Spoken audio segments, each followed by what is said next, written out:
Welcome to SOL, Southern Oklahoma Living. We're making beef jerky today. I have got some bottom round, and I want to take as much fat off as possible because we want our jerky to have very lean meat. Plus the fat can sometimes ruin it, cause it to get rancid. On your meat, there's two different ways you can cut it. You can cut it, you see how you don't see lines, it's just kind of more all together. If you cut it this way and cut it across against the grain, you are going to have more tender beef jerky.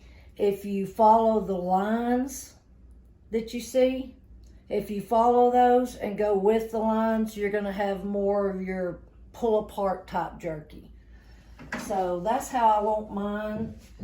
So we are gonna, this is our first time to use this.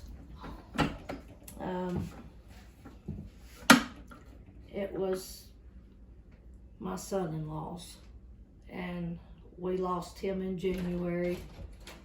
So this video is dedicated to Bo Clough.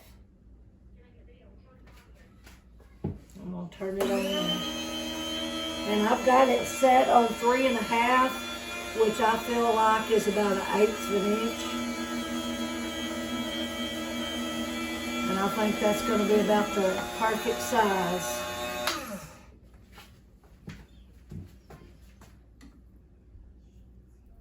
The last beef jerky I had was a little too thin, and I don't know, I may go down to 3 on it. But anyway, I turned my settings down. This is a Presto meat slicer. I've turned my settings down to 1.5, and it's making it just about right for me.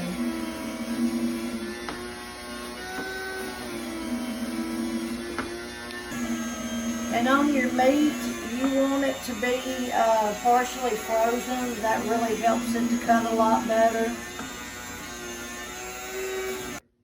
Now that I've got my beef jerky sliced, I'm gonna cut it into smaller strips to where it will cook faster and be more of a serving size, I guess you might say.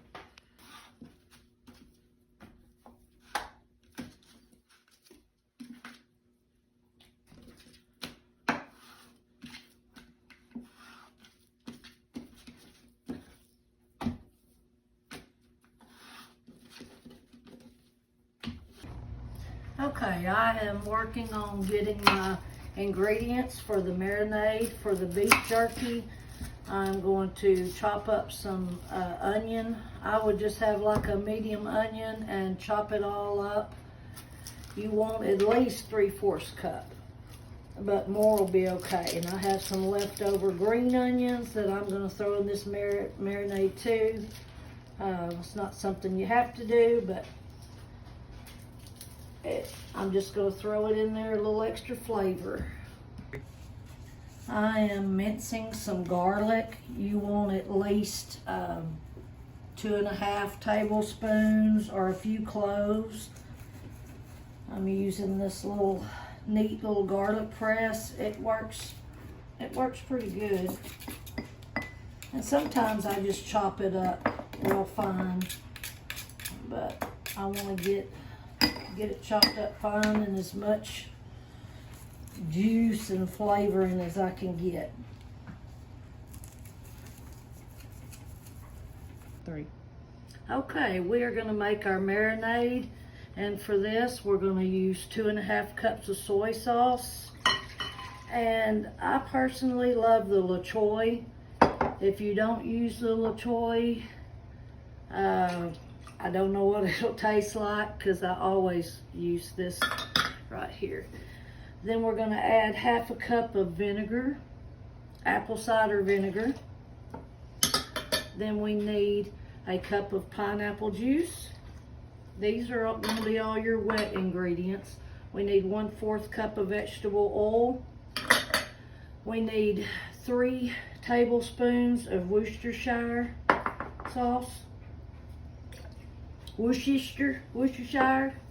We need 1 tablespoon of liquid smoke. And then we're gonna put in our seasoning next. And on the seasonings, I have 5 tablespoons of black pepper, 3 tablespoons of onion powder, 3 tablespoons of garlic powder. I have 3 tablespoons of smoked paprika, 2.5 tablespoons of red pepper flakes. And we're just gonna combine all this in there with the wet ingredients. Just kind of whisk it around.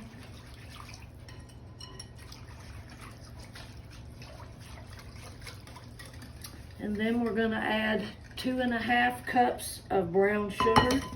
Woo! Whoopsie. Yeah, I made a mess. Then we've got a medium onion, or about 3/4 to a cup. I've got about 3 tablespoons, I'd say 2 tablespoons of garlic, minced. And then just for some extra, I'm gonna throw these green onions that I had into that. And we're just gonna mix it up real good. And then we're gonna put it on our meat.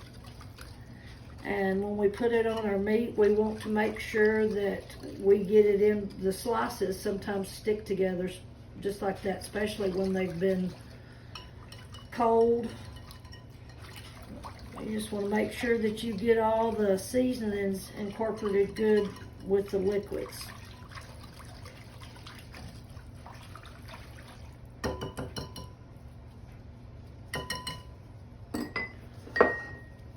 And this is, I've got 5 pounds of meat, but there's enough marinade here for 10 pounds. After I finish this one, I'm gonna go get some more meat, and I will do this one more time, or either I will make us some shish kebabs for supper using this marinade. But that will be tomorrow. This needs to set for at least 24 hours. And I have soaked it up to a couple of days, and the meat just soaks up the juice. We're just gonna make sure that we get it all incorporated in, get it between these meat slices. And what I do every now and then is open it up and just mix it around again and make sure as it's marinating that see how the pieces are sticking together?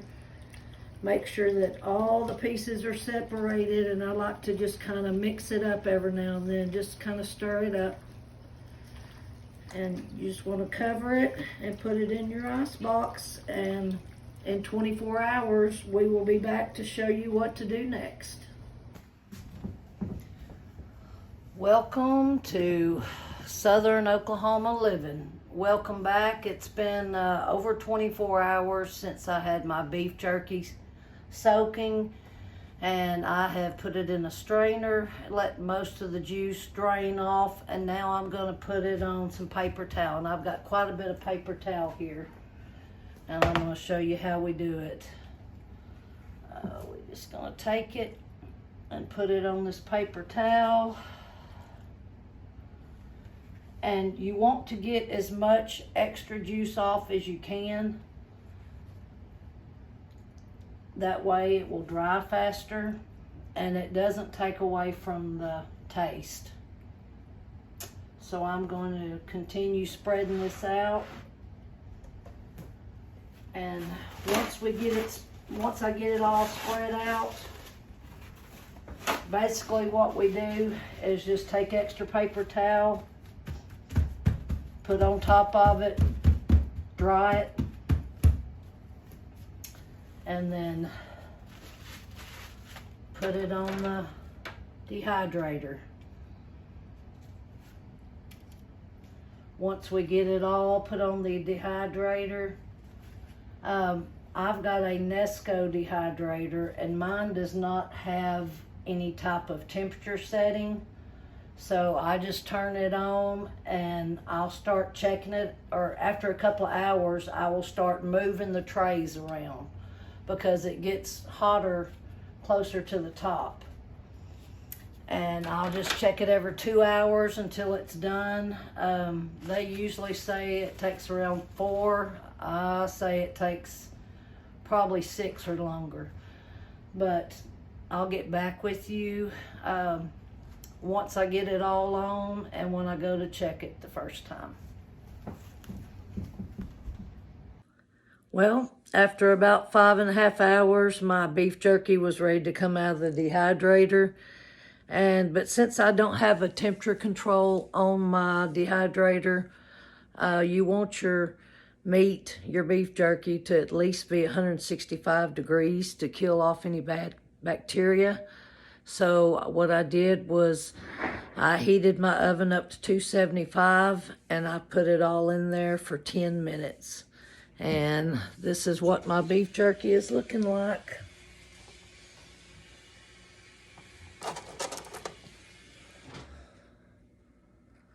And I'm gonna try a bite.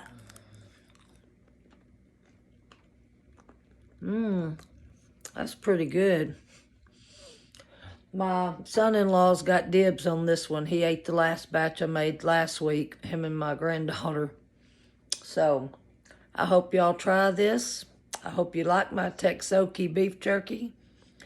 And we'll see you on another video. God bless.